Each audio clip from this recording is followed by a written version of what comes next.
So welcome back to another rebuild here on NBA 2K25 Next Gen. In today's video, we are back with another episode of our off-season rebuild series, and today it's going to be the LA Clippers.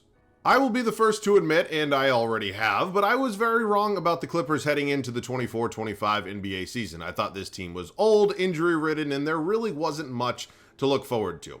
I was wrong. They ended up as the 5 seed in the Western Conference. They won 50 games. They did get eliminated in round 1 for the 3rd straight season, but ultimately they kept Kawhi Leonard and James Harden healthy, which was really kind of the big focal point throughout all of the issues that the Clippers have had over the past couple years. So, when you look at this team and this franchise, obviously Los Angeles is going to be a big market. I suspect they will be in the mix for some star players who could be available this offseason. The one issue is their lack of draft capital. Technically speaking, they don't control their own draft pick until 2030. Obviously, James Harden and Kawhi Leonard are not getting any younger, so it's a very interesting offseason ahead in Los Angeles. Of course, as always, let me know any other rebuild ideas down below in the comments section. Slowly but surely making our way through all of these off-season rebuilds. My goal is to be done with them within the next week or two. So we're again coming to the end of this. Of course, the NBA playoffs are slowly but surely coming to an end. And before we know it, we're going to have the actual NBA offseason here, man, which is always such a fun time with draft, free agency, big blockbuster trades, which I suspect there's going to be a lot of this summer. So a lot on the horizon ahead over the next couple months. But here today, we got the Los Angeles Clippers. So let's see if we can turn some things around for this franchise, hopefully bring them a championship. As is always the case, we now find ourselves here in the 2025 offseason. We're going to go ahead and do a quick overview of this roster. Of course, there are going to be a lot of decisions we have to make here in 2K this offseason for this team. So let's get into it and see what we are currently working with, because as I mentioned, I was pretty wrong about this team. They outperformed my expectations. I don't know exactly what their over-under win-loss total was before the last season kicked off, but I imagine they exceeded that. So let's talk about it position by position. James Harden was really good for this team, pretty much until Game 7 of Round 1. But nonetheless, he's 35 years old, in all likelihood going to be declining his $36 million player option. Come this offseason, I think it's the end of June, he has until, whether he accepts or declines that. But I expect he's going to want a multi-year deal with more guaranteed money moving forward. I think at this point he deserves it. Unfortunately, James Harden's never been I don't want to say it. I don't want to make this sound bad, but James Harden's probably not the guy you want heading into Game 7 of a playoff series. I just think that's where we're at with James Harden. He's going to give you a lot in the regular season, and he was really good for them in the regular season. But unfortunately, as has pretty much always been the case with Harden, did disappear in the playoffs at some point. But we're going to see what we want to do with him here today. He's probably not a 3-year option, just given how his regression is going to work, but we're definitely not going to let him walk out the door for nothing. Ben Simmons is probably not long for this team. I don't suspect that he's going to be here, for a long time. Maybe we bring him back if it's cheap money, but we'll kind of keep an eye on how that thing does end up progressing. All right, I think Bogdanovic could be an interesting piece for them this offseason because, of course, they made the deal at the deadline. I believe it was Terrence Mann that was included in it with Atlanta. But Bogdanovic is 32, technically an expiring contract, which I think is going to be a relatively valuable asset. Now, nobody's going to see Bogey as a long-term piece for their franchise, but I do suspect, as is pretty much always the case, that an expiring contract will be valuable. But I did think he gave them a lot of good minutes. Similar thing can be said about Chris Dunn, obviously a defensive-oriented player, especially at this point in his career. But, for that price tag, I don't suspect that we're going to look to make a major upgrade. Then we have a 25-year-old Jordan Miller, 19-year-old Cam Christie, so we'll keep an eye on how that progression goes. Again, not a lot of youth movement here in Los Angeles. So again, we're going to try to get a little bit younger and hopefully some nice progression. Norm Powell was really good. It was almost a breakout season for Norm Powell. It was a breakout season for Norm Powell. Was in the most improved player conversation. He's 32 years old. That 1 year to roughly $20.5 million, it is a really good kind of bargain right there. But we'll just see how he plays. That's really going to be the name of the game. Again, he is 32. Backup small forward spot's going to be Amir Coffey. I don't necessarily hate the idea of looking to get a little better here, but a 75 overall is not terrible in the backup department. Kawhi Leonard, his health was really big for this Clippers team, was healthy throughout basically the entire year. They did a really good job managing his game and really just the way he was kind of playing, the minutes he played and what he gave them. So, at this point in Kawhi's career, he's not, 2019 Toronto Kawhi, but he can certainly still give you a lot, and he went out and he did prove that. So, we're going to keep an eye on how the progression goes and the regression, really, but I know you guys have probably watched me do a Clippers rebuild before. I've traded Kawhi in the past. I may do it today. I may not. It just kind of depends how things shake out, because I think anyways, he'll be about an 84 by the time this video ends. Derrick Jones Jr., I thought it was a nice free agency signing. He ended up being a nice quality role player for this team. You got Nicholas Batum. I laugh because Batum still gave them some pretty quality minutes. Here in 2K, it's probably not going to matter as much, but good for Batum, man, at age 36. And then the center spot, Zubats was fantastic for him throughout this season. I think he's going to be the long-term center for this team. Already, kind of has been, but I don't really plan on, moving at this position at all today. And then Drew Eubanks, who could upgrade eventually. So that's the Clippers. Again, they won 50 games last year. They went to 7 games with the Denver Nuggets in round 1, and unfortunately, Denver just made a lot of clutch plays. They stepped up when it mattered most, and they did end up winning that series. So, Ty Lue, the head coach here. I'm a big Ty Lue guy. I think he's one of the best head coaches in basketball. We will not be moving on at the moment. I do think that we have the 30th overall pick, which we do. Ignore that it says it's from the Celtics. I believe it is technically a swap with the Oklahoma City Thunder and, probably about 26 other teams in the midst there. So, believe it or not, I will draft somebody at number 30. Again, there's not a lot in the draft capital department here with this franchise. So, I think if we can get somebody, Colin Murray-Boyles, I don't know if he'll actually play. Same with Janai Broom. You got JT Toppin. I mean, we're just really trying to hit on somebody that maybe could progress a little bit, maybe ends up being a trade piece and is relatively valuable. I have really no idea. Is this a real person? Can somebody in the comment section please tell me if this is a real person? All right, we're going to take Colin Murray-Boyles, not a guy I really draft a lot. Again, whether he actually gets real playing time is very much up in the air. All right, Harden declines, as I suspected. I actually did not know Batum had a roughly $5 million player option, but he did, and he accepted. We'll bring back Kobe Brown as well. Of course, if you did not know this is not a realistic rebuild. No qualifying offers going out here. Free agency, of course, Harden, one of our big priorities right now. He's asking for, what the fuck?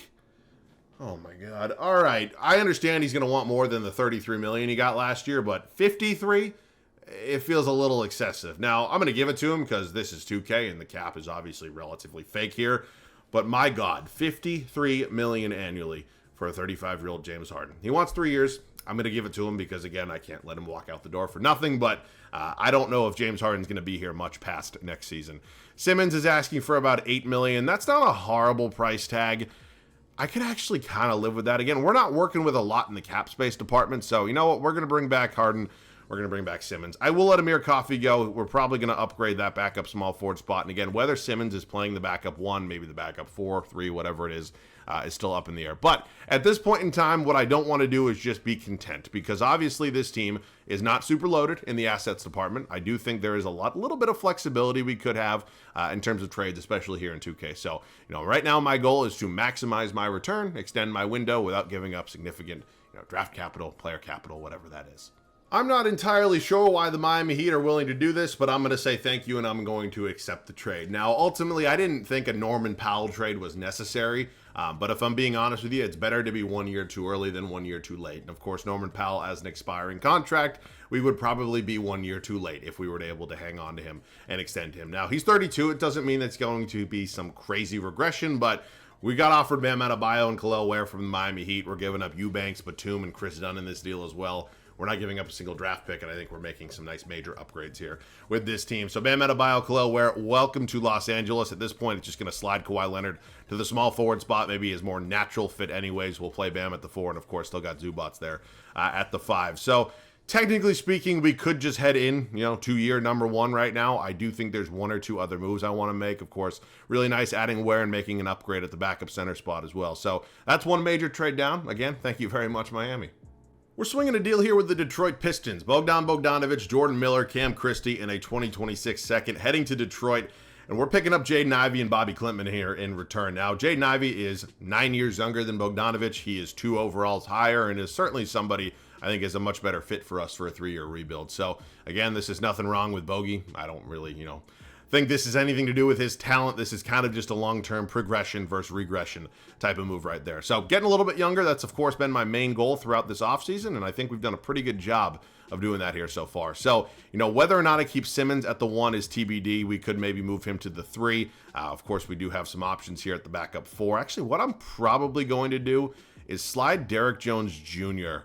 I think that makes some sense. He goes up actually to an 81 if you move him to the small forward spot. So he'll be backing up Kawhi there at the 3. We'll likely keep Simmons at the 1. And then honestly, let's let Colin Murray-Boyles get a little run here behind Bam Adebayo. Only 20 years of age, maybe some progression potential as well. So we could either sign a backup shooting guard. We could maybe trade a couple pieces here. We don't technically have to trade either of these guys as they have team control. But honestly, I might take the draft picks at this point because, again, we're very low in the draft pick department right there. All right, we're going to do this deal here with Milwaukee, and then we're going to sign a shooting guard. Bring back Luke Kennard to Los Angeles. Probably my best option here. All right, we'll give Luke Kennard a 2-year deal, roughly $5 million annually. Probably going to be about as successful as an offseason as I really could have considered. So, again, I fully expect a little bit of regression in the overall department for James Harden and Kawhi Leonard, but I think the additions we did make with Bam Adebayo, Jaden Ivey, two guys who will not have that happen to them, is going to be really, really helpful. So, see you guys at the start of year one. It's year one here in Los Angeles. We obviously had a pretty busy offseason. I think we upgraded this team pretty nicely, and I'm really excited to see how this thing shakes out here for our first season. James Harden, who, as we suspected, regressed a little bit, now down to an 86 overall. You got Jaden Ivey here at the 2-guard spot. Kawhi Leonard moving to the 3, of course, added Bam Adebayo, and still got Ivica Zubac. All right, that's a really exciting starting 5, even with the regression. Bench unit's going to be led by Derek Jones Jr., Khalil Ware, who's up to an 83 overall. Of course, we brought back Ben Brickleberry Simmons, as I call him, brought in Luke Kennard, or technically brought him back, and then finally, we drafted Colin Murray-Boyles with the 30th overall selection. He'll be the backup power forward. So, is this a championship winning team? My gut reaction says no, especially in a loaded Western Conference. But, hopefully we can be a top 4 seed and maybe make a little noise in the playoffs, which, of course, is not something the Clippers are necessarily known for. So, see you guys at the end of year one. 56-26. That is the final record here for year one in Los Angeles. All things considered, it's not too bad. Now, again, are we a serious contender? Time will tell. Nikola Jokic is back winning MVP awards after taking a year off. You got Cooper Flagg, who did go number 1 overall to the Dallas Mavericks, winning Rookie of the Year. Randall is now a Trailblazer, your 6th man. Walker Kessler wins Depoy. Not too often. It's anybody outside of Wemby. Zaire Williams, most improved. SGA does win Clutch Player of the Year, and Thibs, your Coach of the Year in New York. So we are going to go ahead. We're going to get into it. Standings wise, we are the 5 seed. Wow, this conference is just full of demons. I mean, they won 50 games last year. They were the 5 seed. They win 56 this year, and they're the 5 seed. I mean, good God, man. And then here's a look at the East, who had the 60-win New York Knicks, and then everybody else pretty much fell off a cliff. Okay, relegate these conferences. Let's talk about some of the numbers for this team. Looks like the scoring output was pretty well, spread out. Jaden Ivey actually taking over in the scoring department for us, 18.5 points a game. Bam Adebayo. Kawhi Leonard was a little bit down. I don't know if it's age, I don't know what it is, but again, he's definitely going a little bit in the wrong direction, as I, suspected would be the case. Harden was still pretty good. Now, he's not going to give you 30 every night like he once would, but 16 points, 4 rebounds, almost 11 assists, about 48% from the field. He's about 41% from 3. So, it's actually not a bad season for Harden whatsoever. Zubac's almost a double-double. You got Khalil Ware, Derek Jones Jr., you got Simmons, Kennard, and then Murray-Boyles. Rebound department was Zubac's, and then assists going to be Harden. So, we are the 5 seed, which, of course, is not my favorite thing. We are taking on the Dallas Mavericks, who, at one point, why would 2K? Good God, man. All right, well, Dallas, I think, also won 56 games or something right around there. We're down 3-0. We just got absolutely stapled in round number 1. Okay, we're fighting back right now. We got bounced in 6. Let's talk about some of the playoff numbers here for this team. Ivy was really good. He really was. Bam Adebayo, also really solid. Kawhi is just, oh boy. It might be time to move on from Kawhi. I'm not saying we're just going to dump him. Harden wasn't that great in the scoring department either. Went down almost about 3 points a game almost. Yeah, man. I don't know. I really don't know what the problem is. It doesn't look like our additions from this last offseason was the problem. I'll just say that. Anthony Edwards, your Western Conference Finals MVP. Evan Mobley for the East. It is going to be the Cavs winning it in 5. Donovan Mitchell, your Finals MVP. All right, we have, I don't know if we have any retirements here. Does not look like we do. We have 2 older stars, so you kind of got to keep an eye on that real quick. Ross CP3, LeBron getting his jersey retired by 3 separate franchises. Draft lottery, I see a pick in there. That's from the New Orleans Pelicans. What trade is that? Oh, that's from the Bucks trade I made because it's a swap. Okay, I don't think we'll have the 10th pick. I don't think that's the case. Oh my God, it went up to number 2. It went up to number 2. God damn it. We are picking at number 10, which is not... Oh, wait, maybe it wasn't a swap. I have no idea. But we have the 10th overall pick, which is certainly not nothing. That's a nice lottery pick. Look at a later end in the lottery. I might include this in a trade. I might just use it as a selection. Again, we do have some depth here, but a lot of it, you look at a guy like Simmons or Kennard, they're probably not long-term pieces for me. So maybe we draft somebody, maybe I find a trade. Didn't find anything I loved trying to find a trade pre-draft, so we're going to draft somebody at number 10. Take a look at the summary. AJ DeBansta. Oh, good. Give the Oklahoma City Thunder AJ DeBansta. Darren Peterson. You got Cameron Boozer, Dash Daniels.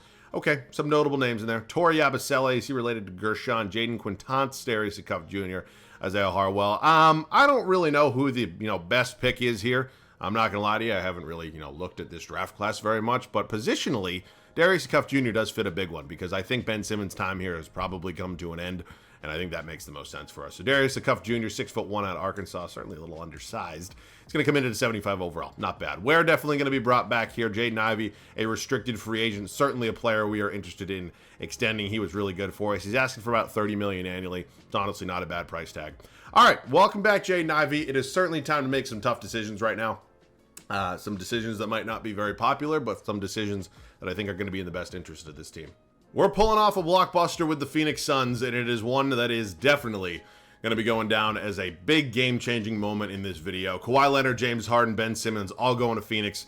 Devin Booker, De'Aaron Fox coming back here in return. Now, I understand Book's a guy I get from time to time, and I'm not going to lie to you. There are some other trades that I actually did consider for, not Book, Ben Simmons, Devin Booker at one point in this video, but I was going to go against it, but I thought this trade was easily the best option we had so far. So, we're going to do this one here. Again, the positional fit with this team is going to be a little weird. We're going to play Booker at the 3, and we're going to play Fox at the 1. A little bit more natural fits for both of them, in my opinion. And then I'm going to try to play Jaden Ivey at the 3 for now. I'm not going to allow Jaden Ivey, who was really good for us, to stop me from getting Devin Booker and De'Aaron Fox. It's just kind of insane to think like that. But nonetheless, I think Booker's going to be a really nice addition. Obviously, he's in his prime right now, which is definitely going to help us out. So I do not know what's going to happen with Jaden Ivey. He actually goes up 1 overall at the small forward spot. Probably a little undersized for a small forward in the NBA today, but most of the time this league is positionless at this point. So Fox and Darius Cuff Jr. are going to be here. I would like to upgrade the backup shooting guard spot. Comfortable here at my 3, pretty comfortable at my 4, and honestly at my 5 as well. So are there any shooting guard? Oh, God. Yeah, these names just aren't that great, unfortunately. So if I move Kennard, can I get something that's not a draft pick? Omax, Ron Holmes, Jordan Miller, but that requires me to give up a first, which is just certainly not happening. Ooh, is Terrence Shannon Jr. worth a draft pick? His numbers say no, but this draft pick, one, we're not going to actually see come to fruition in this video. This won't be in a draft that we actually see in this video. I think this is worth it. I do. Does Terrence Shannon Jr. have another year of team control after this? He does. We're doing this trade. Again, a first-round pick for a bench player, especially a guy that's probably going to play 10, 12 minutes a night, is not always necessarily worth it, but if he can be a backup shooting guard for me for 2 years, I think it is. And again, we've pretty much solidified this starting 5. So I will see you guys at the start. Let me just confirm. Who is this we also got in this deal? Josiah Mosley. Okay, he's year team control. See you guys at the start of year 2. It's year 2 here in Los Angeles. Pretty evident we had a busy offseason. I made 2 trades, well, really one big trade that really impacted this franchise, moving off of Kawhi Leonard and James Harden. Now, I understand they might not be the most popular moves with Clippers fans, but I think they're going to work out long-term here because I'm thinking about this, with my brain, not my heart. I understand Clippers fans probably love the pair, but here in 2K, we're going to see some serious regression, and quite honestly, we already saw it last year. De'Aaron Fox, Devin Booker, now my new backcourt. Jaden Ivey sliding to the 3 again. Going to be interested to see how he fits in with this starting 5, and then still got Bam Adebayo, Vita Zubac as my front court. Speaking of big men and our backups, got Derek Jones Jr. remaining as my 6th man. Now, Khalil Ware has developed quite nicely. He's up to an 85 overall. Probably deserves to be playing more than 18 minutes a night, but we just don't really have the minutes or the spot in the starting 5 for him. So, maybe if we don't win a championship this year or don't get close, we make a bigger decision between Ware and Zubac this offseason. But as of now, I'm pretty content with having Ware as the backup 5. Behind him, Colin Murray-Boyles is up to a 77 overall. Of course, we made the trade for Terrence Shannon Jr. and drafted Darius Cuff Jr. with the 10th overall pick. So I think we've upgraded this bench. In terms of the overall department, we've also upgraded this starting 5. So I'm really excited here for year 2. Again, it is a big kind of risky season ahead, but here's to hoping it pays off. See you guys at the end of year number 2. 66-16. What a beautiful way to wrap up year 2 here. It is obviously our best record to date. It is 10-game improvement over year number 1. Now, Victor Wembanyama, he has, he's fully arrived. AJ DeBansto went number 1 overall to the Oklahoma City Thunder. He is your rookie of the year. You got Miles Bridges, now a Milwaukee Buck, your 6th man. Wemby also wins DPOY. Liam McNeely, most improved. Kobe White, clutch player of the year. And our head coach, Mr. Tyronn Lue, is your coach of the year at 66-16. You can see right there we're the 1 seed, which is fantastic. Fantastic news. We are going to be battling it out with the play-in team in round 1, and we did have the best record in all of basketball. So let's talk about some of the numbers here for this team. We made the big blockbuster trade last offseason for Devin Booker and De'Aaron Fox. boy, did they show up. Both of them were fantastic. Jaden Ivey now sliding down to our third option, but he played well for us. Bam Adebayo, Ivica Zubac, Ware, Murray Boyles, Jones, Shannon, and a Cuff Jr. as well. Rebound department with Zubac, and then assists is going to be Fox. All right, round one, it is the Memphis Grizzlies. John Morant, they've added Case and Wallace. That's a really nice pickup for them.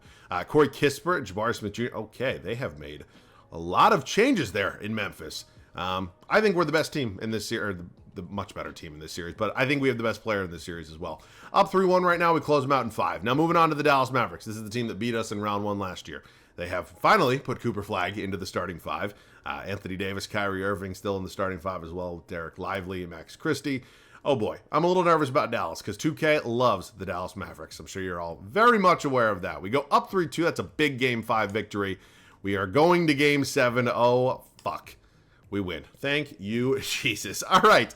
It is not getting any easier, though, as the San Antonio Spurs have added Trae Young. Still got Stephon Castle, Devin Vassell. You got Keldon Johnson, Wemby. You got Caspers off the bench, Will Riley, Julian Champagnie. Oh, boy. This is going to be a bit of a tricky one. I don't know if we're winning this one. We're 2-2 right now. We go down 3-2. We force Game 7. We win Game 7. Oh, baby. We are out of the Western Conference. We have won it, and we are taking on Tyrese Halliburton and the Indiana Pacers. If we come all this way to lose to Indiana, I'm going to lose my goddamn mind. They are starting Jarris Walker over Pascal Siakam. There are decisions in life that everybody has to make. This right here is certainly not a good one. All right, DeAndre Ayton at their starting center spot. Remember when they gave him a big fat offer sheet that the Phoenix Suns matched in like 2 seconds after saying they weren't going to pay him real money? That was fun. All right, we're up 2-1 right now. They tie it up at 2-2. We go up 3-2, and we are heading to Indiana here for a potential closeout Game 6 on the road. I'd like to get this done here. I don't want to head back for a Game 7, and it doesn't look like we're going to be doing that. We are kind of just running them out of their own building at this point. I guess I'll see you guys in there.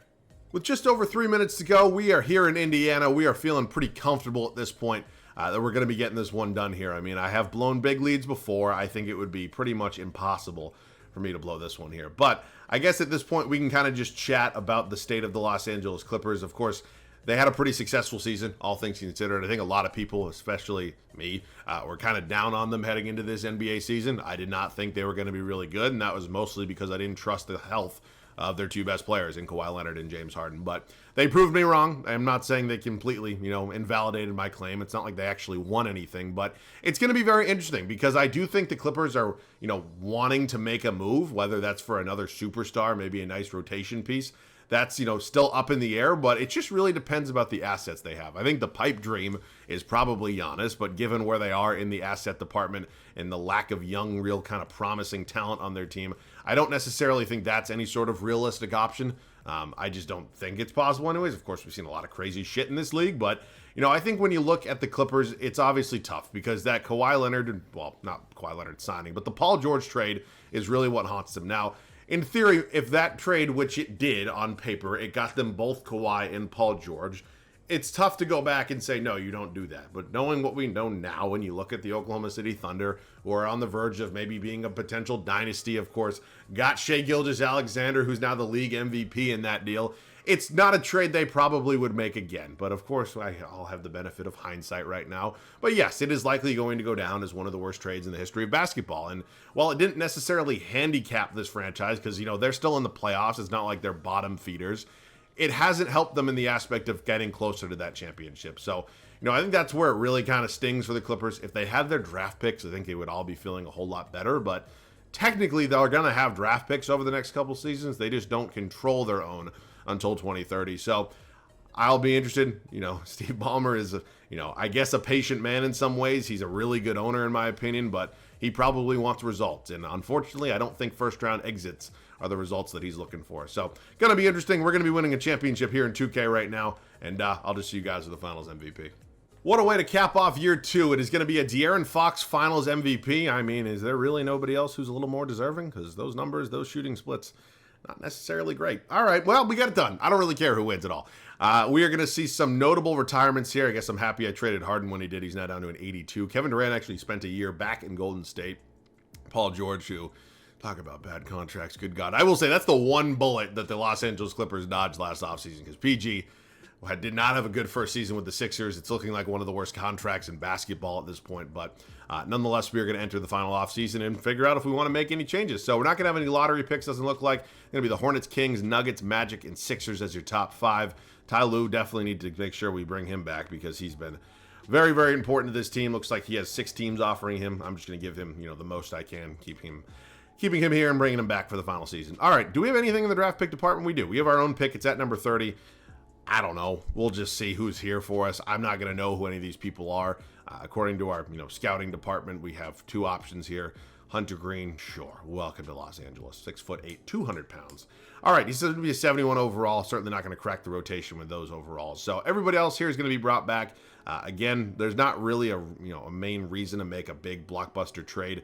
Derrick Jones Jr., somebody I'd like to bring back, and we do extend him for 4 years, but it's kind of boring, I get it, but I don't really think there's a reason to force the issue. We have a relatively young bench. I think we're going to see a lot of nice progression there, and of course, the starting 5 has been really damn good for us. So, yeah, not the most interesting thing out there. I am wondering if Ware is going to almost pass Zubac in the overall department, but that's something that's almost a good problem to have. But, yeah, again, not the most exciting offseason in the world, but if it ain't broke, don't fix it. See you guys at the start of the final regular season. We have no major changes heading into our final season. Of course, coming off a championship, there was really no reason to force the issue. Again, this is a really talented team, so let's see if we can go back-to-back. De'Aaron Fox, Devin Booker, Jaden Ivey, Bam Adebayo, Ivica Zubac. Bench unit, Darius Acuff Jr., who's now up to an 82 overall, will be taken over as my 6th man. You got Kel'el Ware, who, again, probably deserves to be starting. He definitely deserves more minutes, but unfortunately, we just do not have them here for him today. Derrick Jones Jr., we brought him back. He'll remain my backup small forward. Colin Murray-Boyles is now up to an 80, and Terrence Shannon Jr. will remain my backup shooting guard. So, yeah, entire rotation's the same. Some of the minutes are a little allocated differently, but this team's really, really damn good. So I have very high hopes, and I'll see you guys at the end of the final regular season. 65-17 to wrap up our final regular season of this video. We are still feeling really confident. Victor Wembanyama has won a 2nd straight MVP. Tyron Stokes, your Rookie of the Year. He is a member of the Charlotte Hornets. Dembélé coming off the bench.